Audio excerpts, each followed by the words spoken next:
Hello there, I'm here today with my solo backpack sprayer. This will cover the model number 425-101, and it also may cover a few variations of other models that are similar to. Basically, I had purchased a solo backpack repair kit. This one actually here is actually one that I purchased from Home Depot, but the kit that I purchased on Amazon is essentially identical to it. Basically, I could go to the store and buy it. That's where I went. So basically, I went ahead and was just doing a little cleaning on my unit since I used it today. It worked fine, but I figured since there were some individuals that had some inquiry as to how you take it apart, how you put it back together, even though it is in your manual, I realize sometimes watching a video makes things easier. So basically, on this part of the bottom part of your sprayer, there's a seal on the inside. I just went ahead and pushed it up. This basically, all you have to do is you can pull this down. You just have to wiggle it around a little bit. It'll have your primary O-ring right here. You'll just pop the old O-ring off with a flathead screwdriver, and once you install it, I would recommend purchasing some white lithium grease. White in color. This is a Liquid Wrench brand. I can't recall if I purchased this at maybe CarQuest. Napa, for some reason, stopped carrying the white lithium grease in the container like this. Why, I don't know. Just shop around. This is excellent for lubricating seals on backpack sprayers and lots of other automotive and just in general uses. Okay, basically this is the internal that goes into the bottom of your pump housing. You have one round seal here, one round seal here. This is basically flat. On the inside you actually have another flat seal, which I have for some reason misplaced. Anyway, you have another flat seal that goes in there. Mine came with, it's probably hard to see since I'm wearing black gloves, but it's a little tab and it basically pushes in place and it'll hold the rubber seal on internally. It's real easy to do, and basically, like I said, just run a thin coat of the white lithium grease around it. I mean, I guess if you wanted to, you could use, if I were to suggest wheel bearing grease, I would use the clear wheel bearing grease. That way it doesn't gook up and make a mess of things, and that would probably work just as adequately if you can't find the white lithium grease. But basically, the next component is your piston. Basically, you just have this one seal here. Basically, it's got a spring on the inside, which on my unit the spring actually rusted up and basically had no pressure whatsoever on my unit. So basically this pops off. Put a thin coat of the grease all the way around, especially on the plastic, because it has to move up and down inside of this unit, and the smoother it works, the easier it is when you're having to sit there and, you know, apply the handle to build the pressure up. So basically I'm just going to do a simple install here. I'm not going to start from the very beginning. I kind of do it backwards, but you'll understand principally because it's very simple to do.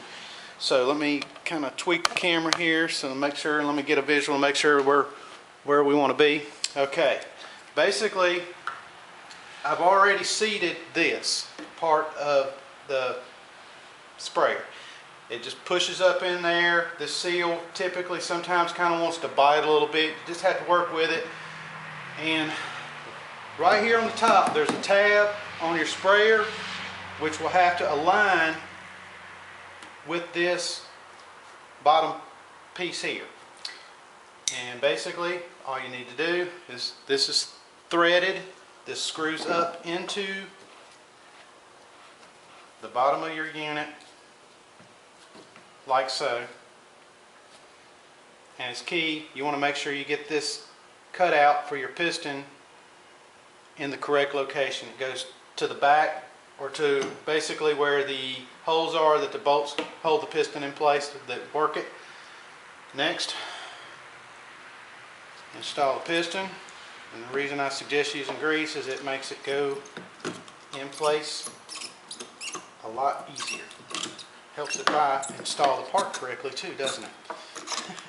Okay, see that? All right, now, basically the bolts that hold the piston in place on the actual handle are Torx bit. They are a T40. Basically, I have an adapter with my DeWalt here. We'll just run these on, and these bolts have to go in place first. There we go. I just put one bolt in. Make sure you get them started.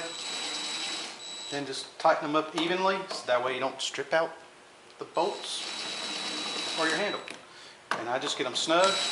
DeWalt's actually, or any cordless drill, have a lot of torque. Okay, basically, last thing you have to do here, slip on the bottom part of your piston cover.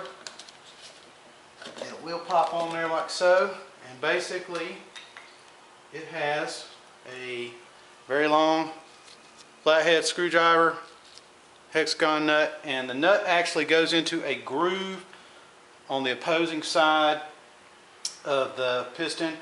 And basically, I'm not going to install that, just to simplify that. This is actually the trim ring that goes around the top up here where the bottom of the seal comes up there. Right here, see where this is where the hose connects. Basically, this is a Torx bit as well, which is a 25 for the Torx bit. Basically, this nut locks into a groove here.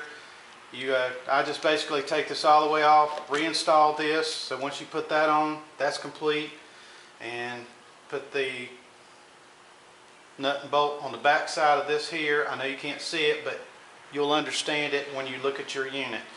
So basically, without disassembling it to show you, that is the simple on redoing your seal kit. I may do a little update or improved process of this. I know this was doing it in the reverse mode as far as reinstalling it, but I know that it's just a few pieces. It's very simple to take apart and put back together, and like I said, it takes about 30 minutes to do this.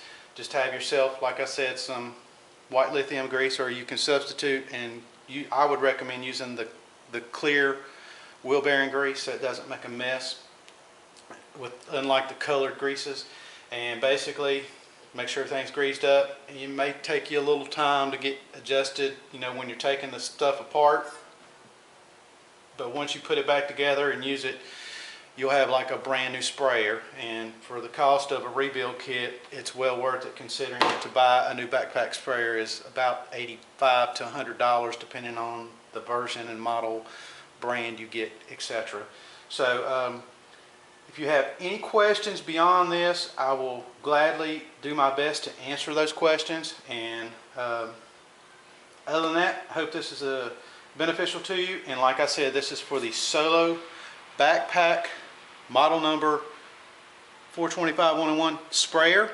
And I also recommend that if you're having some issues, say with your wand, ironically I have a spare wand here. I purchased this from, yes, Home Depot. And basically it's always a good idea to keep your wand and your hose cleaned out really well. You know, basically when I get done using my unit, depending upon, like today I used it with some water sealer, and that's pretty greasy, messy stuff. Once I cleaned out my unit or finished using the product, I used some xylene. That helps to cut the greasiness of the fluid that I had in there, and rinsed it out, you know, just rolled it around there. And then basically I used some ivory soap, filled the unit up, and hosed it out, kept pumping it, and basically took the tip of my nozzle off so that the water would flow, you know, pretty heavy, and rinsed it out with clean water. And then I did bleach and soap, and then for a final clean out I just basically did water and just basically filled it up with water about halfway and pumped it and let it run until the water was crystal clear. And basically you always want to put your sprayer away when it's been clean and dried. I always basically turn mine upside down and let it dry out before I put it away, because if you leave any kind of chemical inside of it, it's going to gum up your seals, and when you go to use it again, it's not going to work so hot. So I hope this is helpful. Thanks a lot and have a good day.